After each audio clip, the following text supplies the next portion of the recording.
ইমন তার বাবাকে বই পড়ে শোনাচ্ছে। বইটার নাম ফিয়ার অ্যাট মিডনাইট, ভয়ঙ্কর ভূতের গল্প। 5th গ্রেডের কিছু ছেলে মেয়ে মন্টানার জঙ্গলে সামার ক্যাম্প করতে যায়। সেখানে পৌঁছার পর শুরুটা তারা খুব আনন্দেই কাটায়। সমস্যা শুরু হয় মধ্যরাত থেকে। লেক থেকে উঠে আসে এক বুড়ো। বুড়োর চেহারায় মায়া, কথাবার্তায় মায়া, কিন্তু হঠাৎ হঠাৎ তার চোখ ধক করে ওঠে। তখন চোখের মণিতে হালকা নীল আলো দেখা যায়।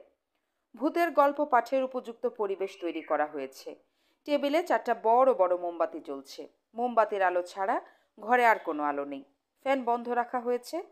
ফ্যানের বাতাসে মোমবাতি নিভে যায়। তবে আজ গরম নেই। সন্ধ্যাবেলা তুমুল বৃষ্টি হওয়াতে আবহাওয়া ঠান্ডা। ইমন খুব আগ্রহ নিয়ে পড়ছে। অন্যরকম পরিবেশ তৈরি হওয়ায় তার নিজেরই খানিকটা ভয় ভয় লাগছে। গলাও শুকিয়ে যাচ্ছে। পানির গ্লাসে পানি রাখা আছে। ইমন মাঝে মাঝে পানির গ্লাসে চুমুক দিচ্ছে। পানি খাবার সময়ে কিছুক্ষণ পাঠের বিরতি হয়। তখন পিতাপুত্র গল্প করে। এখন পানি পানের বিরতি। শওকত বলল, বুড়ো লোক যে লেকের পানি থেকে উঠে এলো, সে আসলে কে? মানুষ নিশ্চয়ই না। ইমন বলল, মানুষ না। সে কি ভ্যাম্পায়ার জাতীয় কিছু? না, ভ্যাম্পায়াররা পানিতে থাকে না। তারা থাকে পুরনো অন্ধকার বাড়ির কফিনের ভেতর। তাহলে বুড়োটা কি? ইমন বলল, বুড়োটা কি আমি জানি, কিন্তু আগেই তোমাকে বলে দিলে মজা নষ্ট হয়ে যাবে। শওকত বলল, তাহলে থাক। আমার নিজের ধারণা সে পানির কোনো ভূত। ইমন বলল, ইউ আর ভেরি ক্লোজ। বুড়োটার একটা ছবি আঁকলে কেমন হয়? খুব ভালো হয় বাবা।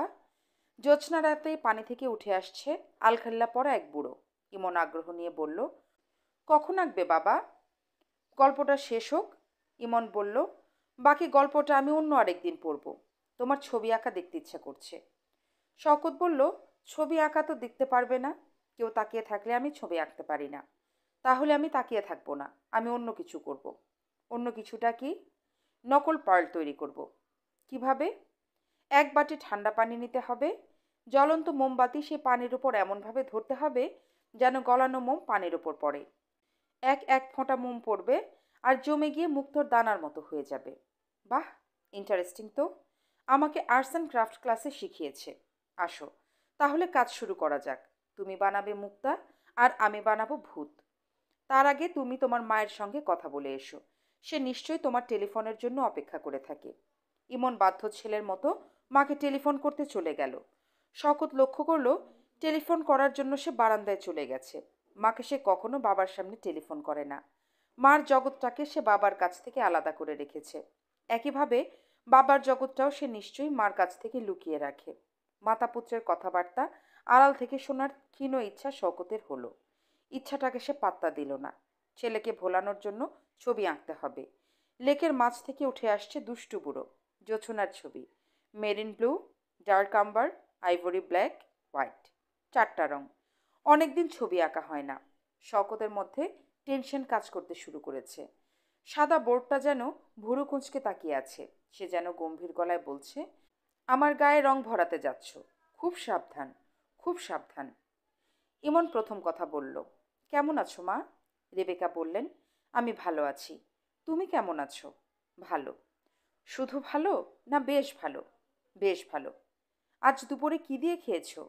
খিচুড়ি। শুধু খিচুড়ি? হ্যাঁ। বাবা আর আমরা দুজন মিলে রেঁধেছি। তুমি কি রান্নাও শিখে যাচ্ছ নাকি? হ্যাঁ, আমি চা বানাতে পারি। বলো কি? চা বানানো যে এত সহজ কাজ আমি আগে জানতাম না। আগে জানতে না, এমন অনেক কিছুই এখন জানবে। ভালো কথা। তোমার বাবার বাসায় কি কোনো কাজের মানুষ নেই? না। সকালবেলা রহিমার মা বলে একজন মহিলা এসে ঘর ঝাঁট দেন, বাসন ধুয়ে দেন। এখন তিনি আসছেন না। তবে তাতে আমাদের কোনো অসুবিধা হচ্ছে না। রাতে কি খাবে? রাতেও খিচুড়ি খাবো। দুপুরে আমরা বেশি করে রান্না করেছি। অর্ধেক রেখে দিয়েছি রাতের জন্য। তুমি যদি চাও আমি হোটেল সোনারগাঁ থেকে পিৎজা কিনে পাঠাতে পারি। মা, লাগবে না। আমি যতদূর জানি পিৎজা তোমার খুবই পছন্দের খাবার। খিচুড়িও আমার পছন্দের খাবার মা। তাহলে তো ভালোই। অ্যান্ডারসন তোমাকে একটা ফ্যাক্স পাঠিয়েছে। তোমাকে কি পড়ে শোনাবো? হ্যাঁ। Hello little cowboy, having fun. এই 2 লাইন। তুমি যদি ফ্যাক্সের উত্তর দিতে চাও আমাকে বলো, আমি উত্তর পাঠিয়ে দেব। উত্তর দিতে চাই না। কেন চাও না? আমি যতদূর জানি তুমি অ্যান্ডারসনকে খুব পছন্দ করো। আমি তাকে একটা সারপ্রাইজ দিতে চাই, এই জন্য উত্তর দিতে চাই না। এখন উত্তর দিলে সারপ্রাইজ হবে না। কি সারপ্রাইজ? সেটা আমি তোমাকে বলবো না। মা শোনো, বাবা এখন আমার জন্য একটা ছবি আঁকছে। ভালো, হোক, ছবি আঁকাআঁকি হোক। শুভরাত্রি ইমন।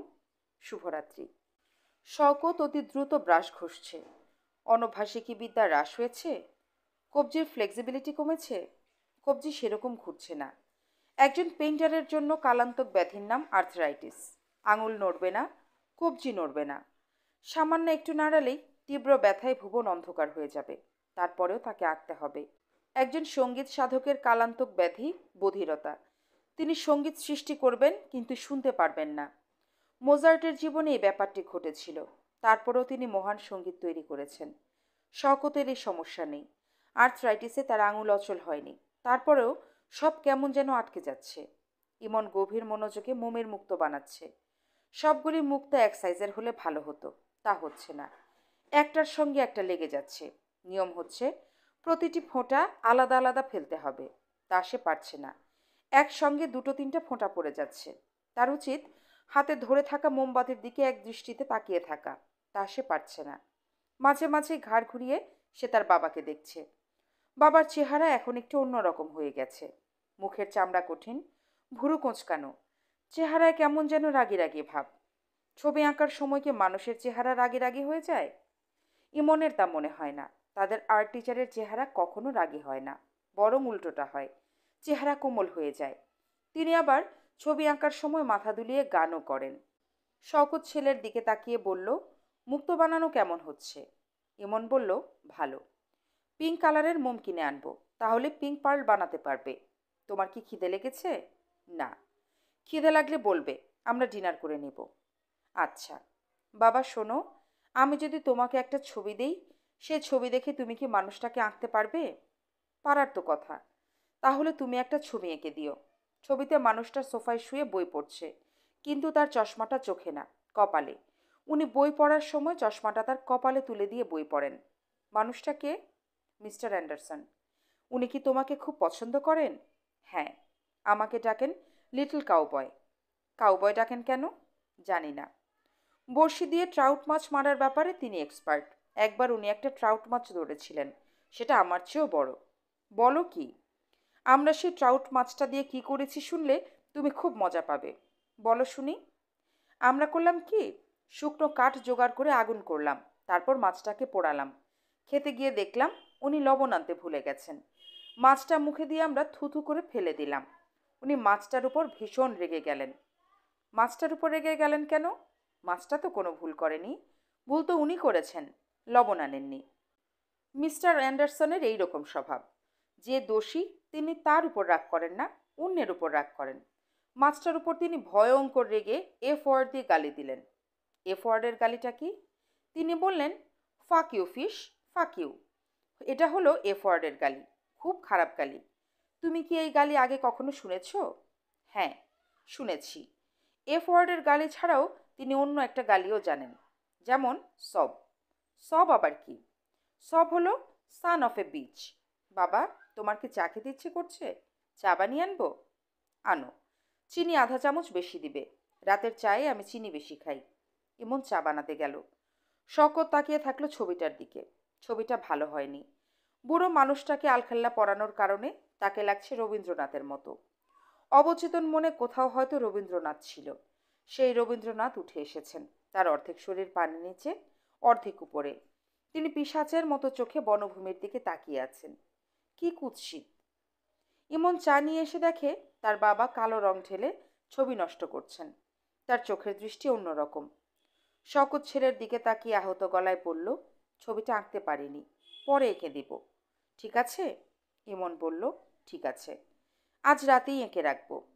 ঘুম থেকে উঠে তুমি ছবি দেখতে পাবে। ইমন বলল, ঠিক আছে, তুমি চা খাও। সিগারেট এনে দেব? দাও। রাতে ইমনের ঘুম ভালো হলো না। যতবারই তার ঘুম ভাঙে, সে দেখে তার বাবা ছবি আঁকছেন। তার চোখ লাল, চোখে কেমন পাগল পাগল দৃষ্টি। একবার তার ইচ্ছা করলো, বলে, বাবা, ছবি আঁকতে হবে না, এসো, ঘুমিয়ে পড়ো। এই কথাটাও সে বলতে পারল না। ইমনের ঘুম ভাঙল অনেক বেলায়। ঘুম ভেঙে সে দেখল তার বাবা তার পাশে বিছানায় বসে আছেন। তাকে দেখে মনে হচ্ছে তার খুব বড় ধরনের কোনো অসুখ হয়েছে। গা থেকে অসুখ অসুখ গন্ধও আসছে। শকত ছেলের দিকে তাকিয়ে বললেন, বাবা, সরি, ছবিটা আমি আঁকতে পারিনি। আমি ছবি আঁকা ভুলে গেছি। মতিউর রহমানকে আজ আনন্দিত মনে হচ্ছে। এমনিতেই তিনি আনন্দে থাকেন। তার মুখ ভর্তি পান, হাতে জ্বলন্ত সিগারেট। পান সিগারেট কিছুদিন আগে ছেড়ে দিয়েছেন, আজ দুটোই ধরেছেন। ঘরে পান ছিল না, দোকান থেকে 5 কিলো জর্দা দেয়া পান এনেছেন। সে 5 কিলোর 3টা শেষ হয়ে গেছে, তাকে আবারও পান কিনতে যেতে হবে। মতিউর রহমানের আনন্দের কারণ তার বড় মেয়ের বিয়ে ঠিক হয়ে গেছে। ছেলে ভালো, গ্রামে খামার বাড়ি করেছে, দুটো পুকুর কাটিয়েছে। পুকুরে মাছের চাষ হয়। হাঁস মুরগি গরু ছাগল নিয়ে থাকে বলেই হয়তো চেহারায় চাষা চাষা ভাব আছে। সেটা বড় কোনো ব্যাপার না। পুরুষের পরিচয় চেহারায় না, কর্মে। ছেলে কর্মবীর। বিয়ের এই প্রস্তাব এনেছে মিতুর শ্বশুরবাড়ির দিক থেকে। মিতুর শ্বশুর ওয়াজেদ আলী খোঁজ খবর করে বের করেছেন। তাদের দিক থেকে সামান্য আত্মীয়তাও আছে। ওয়াজেদ আলী মানুষটাকেও মতিউর রহমান খুব পছন্দ করেছেন। ওয়াজেদ আলীর যে পরিচয় পেয়েছেন তাতে মনে হয়েছে, না, এতদিনে মনের মতো একজনকে পাওয়া গেছে। ওয়াজেদ আলী গলা নামিয়ে বলেছেন, বুঝেছেন বেআই সাহেব, আমাদের বয়স হয়ে গেছে, বেশি দিন নাই। যে কোনো সময় আজরাইল এসে বলবে, এই শুয়োরের বাচ্চা, ওঠ, সময় হয়েছে। বলবে না? বলবে তো বটেই। শেষ কয়েকটা দিন যদি আমরা একটু রংঢং করি, অসুবিধা আছে? অসুবিধা কি? ওয়াজেদ আলী আনন্দিত গলায় বললেন, সার কথা বলে ফেলেছেন।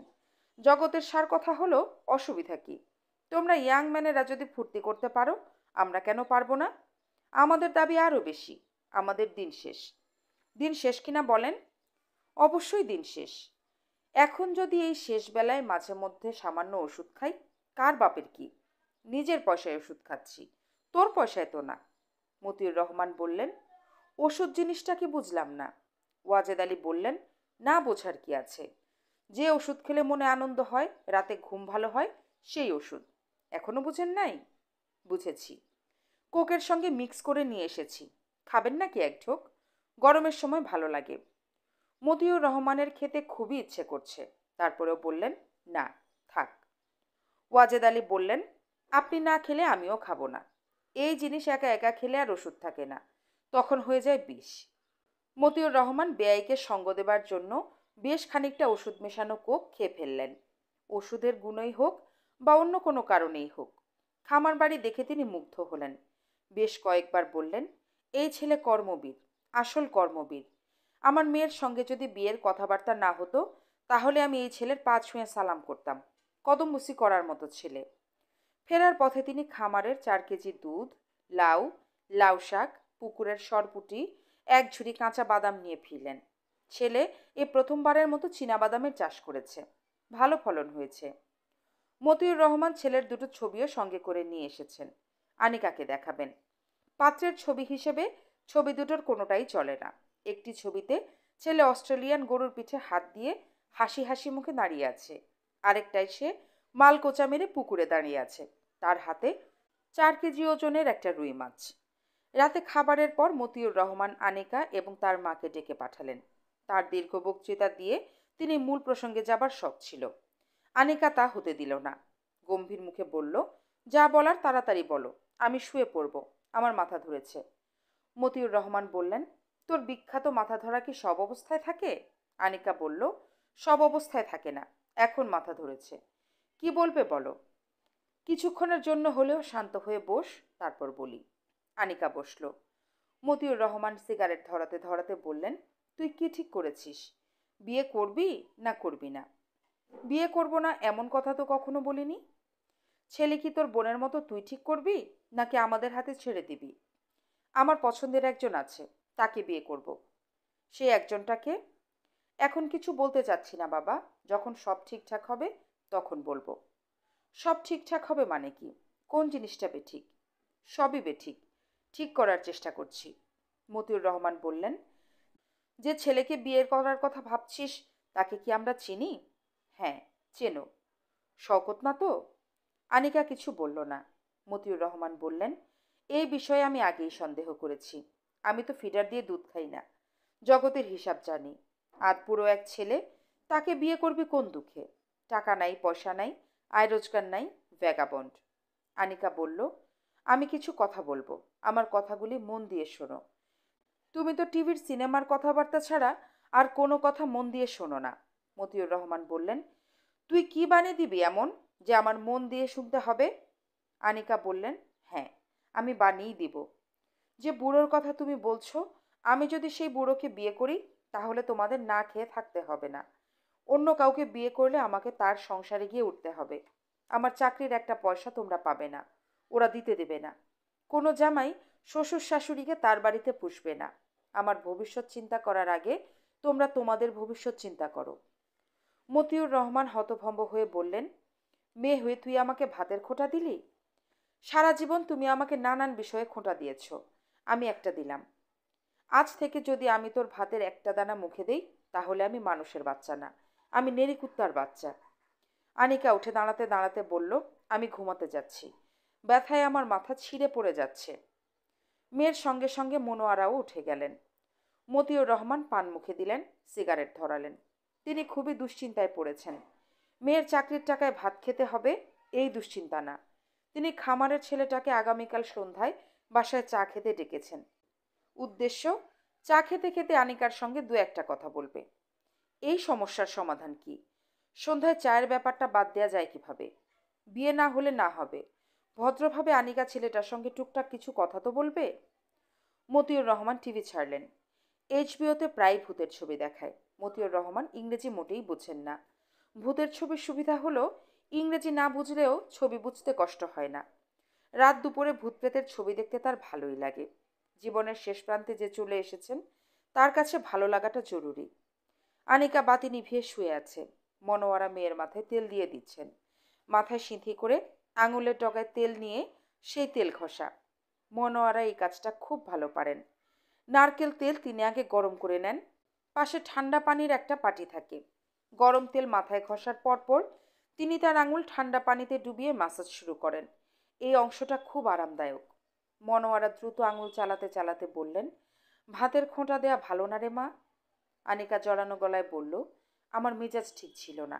মনোয়ারা বললেন, তোর বাবা মুখে কিছু না বললেও মেয়ের ওপর ভর করে বেঁচে আছে এটা ভেবে সবসময় ছোট হয়ে থাকেন। কেউ কিছু না বুঝলেও আমি বুঝি। ছেলে মেয়ের কাছে ছোট হয়ে থাকা বড় কষ্টের। আনিকা কিছু বলল না, তার ঘুম পাচ্ছে। কথা বললেই ঘুম কেটে যাবে, আরামের ঘুম কাটাতে ইচ্ছে করছে না। মনোয়ারা বললেন, আনিকা ঘুমিয়ে পড়েছিস? আনিকা বলল, না। তাহলে একটা কথা বলি, মন দিয়ে শোন। আমার মেজো ভাই, তোর মিজু মামা, এক সময় সস্তা জমি পাওয়া যাচ্ছে দেখে বান্দরবানে অনেক জমি কিনেছিল, ঘর দুয়ার বানিয়েছিল। পাহাড়িদের সঙ্গে সমস্যা শুরু হলে সে চিটাগাং চলে আসে। তার জমি জমা এখনো সেখানে আছে। বিক্রির চেষ্টা করছিল, বিক্রি করতে পারেনি। আনিকা বলল, আসল কথা কি বলতে চাচ্ছ সেটা বলো। এতক্ষণ ধরে তবলা টুকটাক শুনতে পারবো না। আসল কথা হলো, আমি মেজো ভাইকে চিঠি লিখেছিলাম। উনার জায়গা জমি আমি আর তোর বাবা দেখাশোনা করব, সেখানে গিয়ে থাকবো। ভাইজান চিঠি পেয়ে খুবই খুশি হয়েছেন, আমাদের যেতে বলেছেন। এই বিষয়ে কি বাবা জানে? বাবাকে কিছু বলেছ?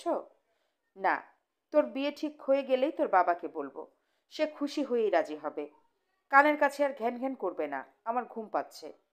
মনোয়ারা ক্ষীণস্বরে বললেন, তোর যাকে খুশি তাকে বিয়ে কর, বিয়ে করে সুখী হ, আমাদের কথা ভাববি না, আমাদের ব্যবস্থা আমরা করব। আচ্ছা, ঠিক আছে। মা, আরেকটা কথা বলি। আনিকা বিরক্ত গলায় বলল, সব কথা কি তোমাকে আজই বলতে হবে? থাক, আরেকদিন বলবো।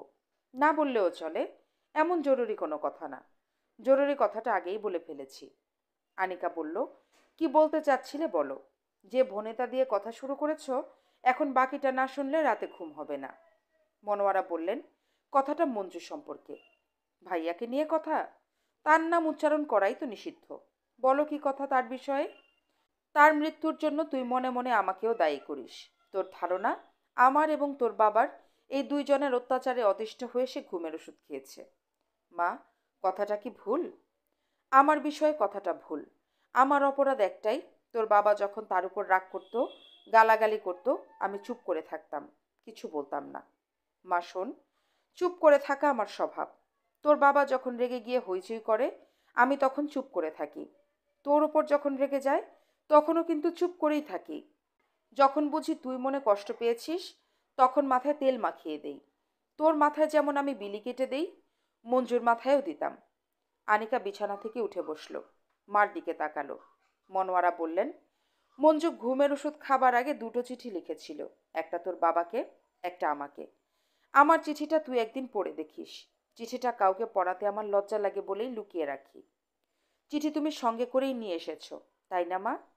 হ্যাঁ। চিঠিটা রাখো, রেখে চলে যাও। আমার সামনেই পড়। না। মনোয়ারা তেলের বাটি নিয়ে উঠে গেলেন।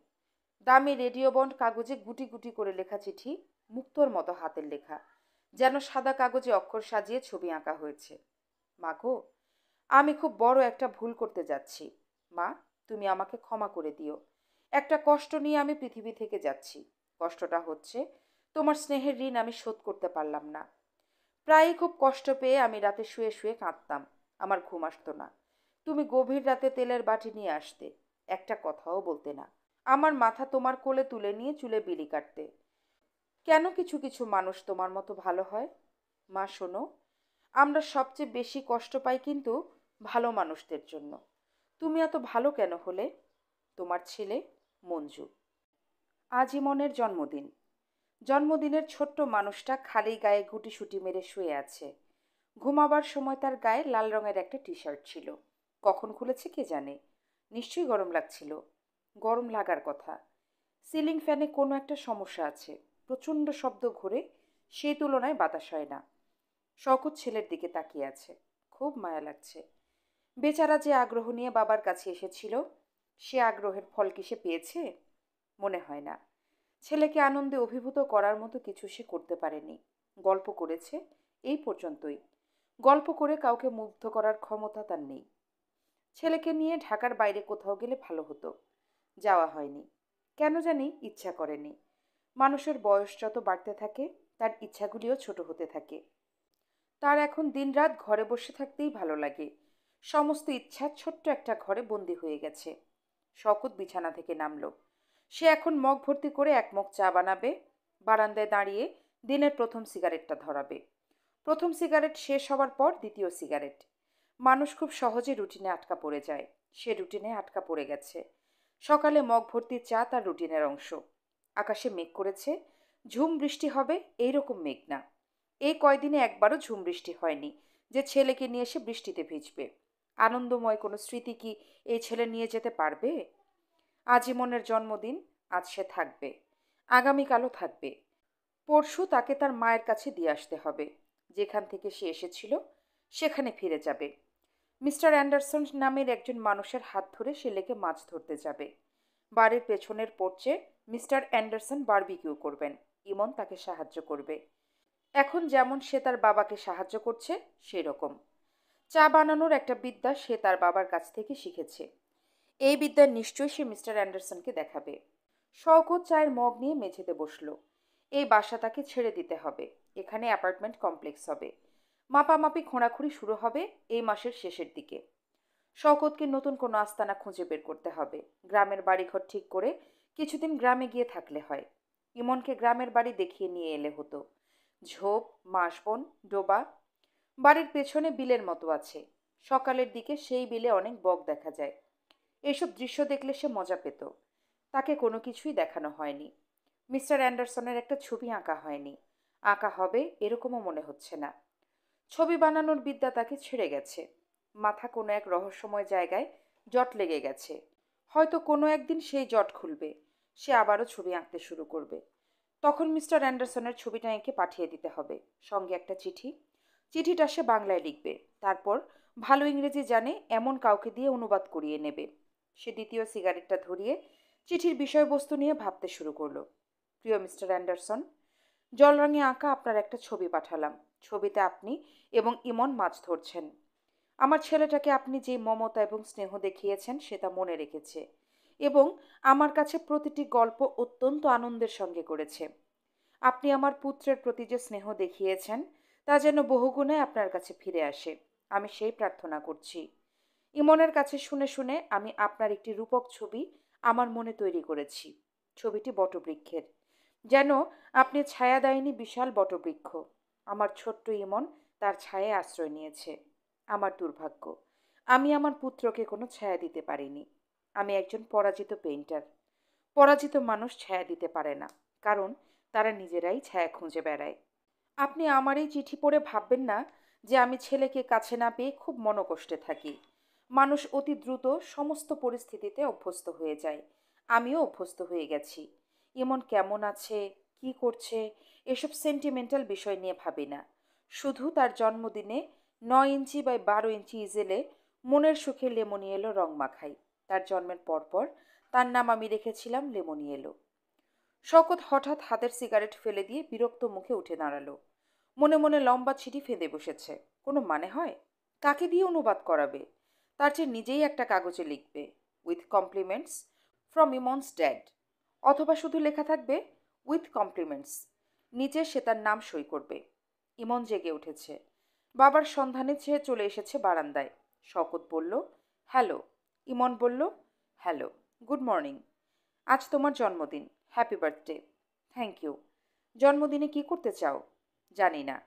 আমেরিকায় কিভাবে জন্মদিন করতে? স্কুলের সব বন্ধুরা আসতো, কেক কাটা হতো, গিফট খোলা হতো। এর বাইরে বিশেষ কিছু করা হতো না। আমার ধারণা মিস্টার অ্যান্ডারসন তোমার জন্মদিনে মজার কিছু করেন। ধারণা ঠিক কিনা? হ্যাঁ, উনি ক্লাউনের পোশাক পরে ম্যাজিক শো করেন। উনি ম্যাজিক জানেন নাকি? খুব ভালো ম্যাজিক জানেন। আর তোমার মা, সে বিশেষ কিছু করে না? না, কিছুই করে না। মা শুধু কেক কাটার সময় তোমার হয়ে আমার কপালে চুমু দেয়। আমার হয়ে চুমু? ব্যাপারটা ব্যাখ্যা করো। মা বলে, লেমনিয়েলো, হ্যাপি বার্থডে। তুমি তো আমাকে লেমনিয়েলো নাম দিয়েছিলে। আমার জন্মদিনে মা একবার সেই নামে আমাকে ডাকে। শওকত শান্ত গলায় বলল, এতটা সম্মান তোমার মা আমাকে দেয়, এটা আমি চিন্তাও করিনি। যাও, হাত মুখ ধুয়ে আসো। জন্মদিনে আমরা কি করব ঠিক করে ফেলি। তোমার মাকে দাওয়াত করে নিয়ে আসি। মা আসবে না। অবশ্যই আসবে। আসবে না। মা আগেই বলে দিয়েছে, এই জন্মদিনটা আমি যেন শুধু তোমার সাথে পালন করি। তুমি আর আমি জন্মদিন পালন করব? তুমি তোমার বন্ধুদের বলো। তোমার বন্ধু নেই? শওকত বলল, না। এক সময় অনেক বন্ধু ছিল, এখন আর তাদের সঙ্গে যোগাযোগ নেই। কারো সঙ্গেই যোগাযোগ নেই। অনেকের সঙ্গে হঠাৎ পথে দেখা হয়, তাদের বাসার ঠিকানা জানি না।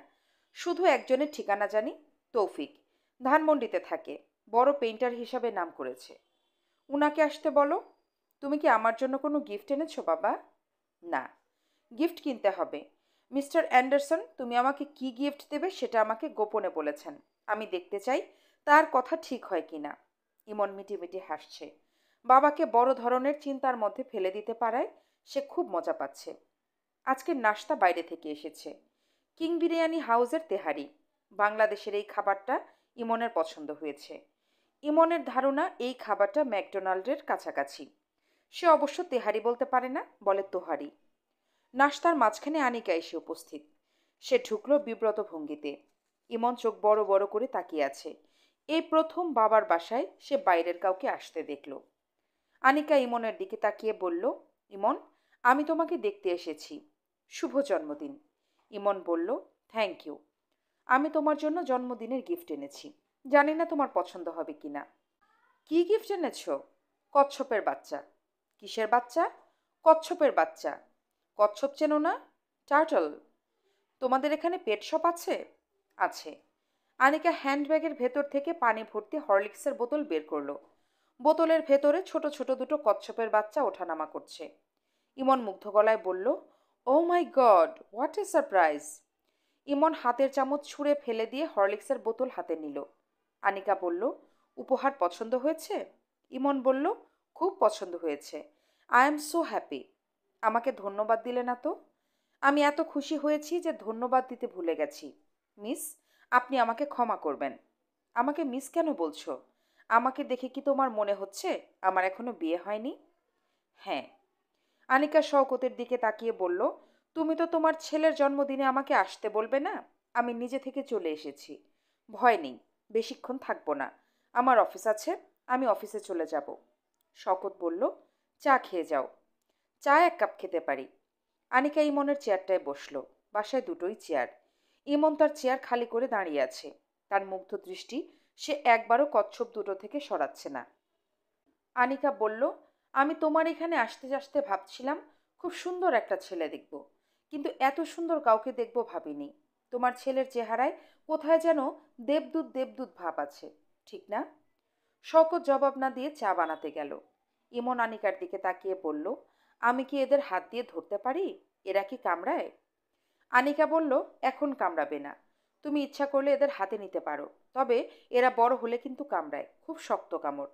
এরা যখন কাউকে কামড়ে ধরে তখন আর ছাড়ে না। কামড়ে ধরেই থাকে? হ্যাঁ। তখন কি করলে এরা কামড় ছেড়ে দেয়? কিছুতেই ছাড়ে না। মাঝে মাঝে এমনও হয়েছে গলা কেটে ফেলতে হয়েছে, তারপর ছেড়েছে। খুব আশ্চর্য তো। আশ্চর্যের কিছু নেই। মানুষের মধ্যেও এরকম কচ্ছপ স্বভাব আছে। কিছু কিছু মানুষ আছে যারা কচ্ছপের মতো, কাউকে কামড়ে ধরলে সহজে ছাড়ে না। যেমন আমি। আমি যদি কাউকে ধরি তাহলে ছাড়ি না, মৃত্যু পর্যন্ত ধরে রাখি। ইমন বলল, তুমি কাকে ধরেছ? আনিকা বলল, আপাতত তোমাকে ধরেছি। ইমন একটা কচ্ছপ হাতে নিয়ে বারান্দায় চলে গেল। তার মাথায় কোনো পরিকল্পনা আছে। শওকত চায়ের কাপ নিয়ে ঢুকতে ঢুকতে বলল, আনিকা, তুমি আমার ছেলের সঙ্গে কথা বলার সময় সাবধানে বলবে। সে খুব স্মার্ট ছেলে। তুমি যা বলবে তা তো সে বুঝবেই, যা বলবে না তাও বুঝবে। আনিকা চায়ে চুমুক দিতে দিতে বলল, আমি যদি কিছুক্ষণ তোমাদের সঙ্গে থাকি তোমাদের অসুবিধা হবে? শওকত বলল, অসুবিধা হবে কেন? প্রশ্নের জবাব প্রশ্ন দিয়ে দিও না। অসুবিধা হবে কিনা সেটা বলো। অসুবিধা হবে না, বরং আমার খুবই লাভ হবে। আমি 2-3 ঘন্টার জন্য বাইরে যাব। ছেলেকে তোমার কাছে রেখে যেতে পারি।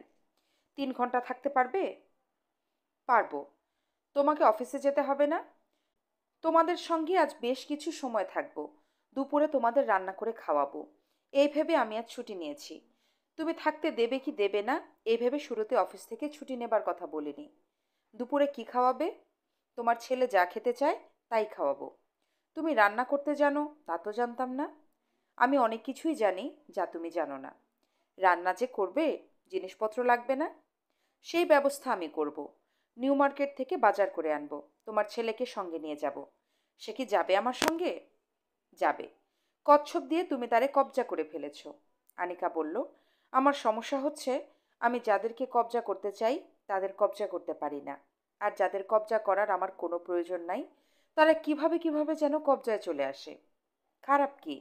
কেউ না কেউ তো কবজায় আসছে। খারাপ বলছি না তো। ইয়েলো ক্যাবের ড্রাইভারের কথা তোমার মনে আছে? কোন ড্রাইভার? আকবর নাম, যার গাড়িতে করে তোমাকে তুলে মগবাজার কাজী অফিসে গিয়েছিলাম। সে এখন কবজায় চলে এসেছে। আমি যাতে গান শুনতে পারি সেই জন্য সে তার গাড়ির ক্যাসেট প্লেয়ার ঠিক করেছে। মাঝে মাঝে সে বাসায় চলে আসে আমাকে নিয়ে ঘুরে বেড়াবার জন্য। বিনা পয়সায় ট্যাক্সি চড়ায় নাকি টাকা নেয়? টাকা নেয়। ট্যাক্সি ড্রাইভার ছাড়া আরও একজনকে কবজা করেছি। সে কে? নাম জামাল। খামারের মালিক। গরু ছাগল পোষে, পুকুরে মাছ চাষ করে। কাল সন্ধ্যায় আমাদের বাসায় চা খেতে এসেছিল। তার চোখের দৃষ্টি দেখে বুঝেছি আমাকে তার অসম্ভব মনে ধরেছে। আমি খুবই অবাক হয়েছি। অবাক হবার কি আছে? তুমি কি মনে ধরার মতো মেয়ে না? এক সময় হয়তো ছিলাম, এখন নাই। আমার চেহারা কথাবার্তা সব কেমন জানি শুকনা হয়ে গেছে। 10টা 5টা চাকরি করে বলেই হয়তো এরকম হয়েছে। শওকত জবাব দিল না। আনিকা কেমন যেন দুঃখী দুঃখী মুখ করে বসে আছে। তার মুখ দেখে মায়া লাগছে। আনিকা ছোট্ট করে নিঃশ্বাস ফেলে বলল, তোমার ছেলে কবে যাবে? পরশু। মন খারাপ? শওকত জবাব না দিয়ে উঠে দাঁড়ালো। আনিকাকে দেখে সে খানিকটা স্বস্তি বোধ করছে। ঘন্টা 2-3 সময় তার আসলেই দরকার। পত্রিকা অফিসে যেতে হবে, ইলাস্ট্রেশনের কাজ করে দিয়ে আসতে হবে। দেরি হয়ে গেছে। মাসুম সাহেব এই দেরি সহজভাবে নেবেন বলে মনে হয় না। মেজাজ গরম মানুষ। হুট করে বলে বসতে পারেন, আপনাকে আমাদের দরকার নেই। আপনি আপনার পথ দেখুন, আমরা আমাদের পথ দেখব। ইলাস্ট্রেশন হিসাবে কাকের ঠ্যাং বগের ঠ্যাং চালাচ্ছেন। কাক বক দিয়ে আর চলবে না। মাসুম সাহেবের সঙ্গে দেখা করার আগেও ইমনের মায়ের সঙ্গে দেখা করা দরকার। ছেলের জন্মদিনে উপস্থিত থাকার নিমন্ত্রণ করতে হবে। ইমন বলেছে তার মা আসবে না, কিন্তু শওকতের ধারণা সে আসবে। অনেক দিন ছেলেকে সে দেখেনি। বিশেষ একটা দিনে ছেলের সঙ্গে থাকার সুযোগ সে নষ্ট করবে না। রেবেকা কঠিন মেয়ে, কিন্তু এত কঠিন না।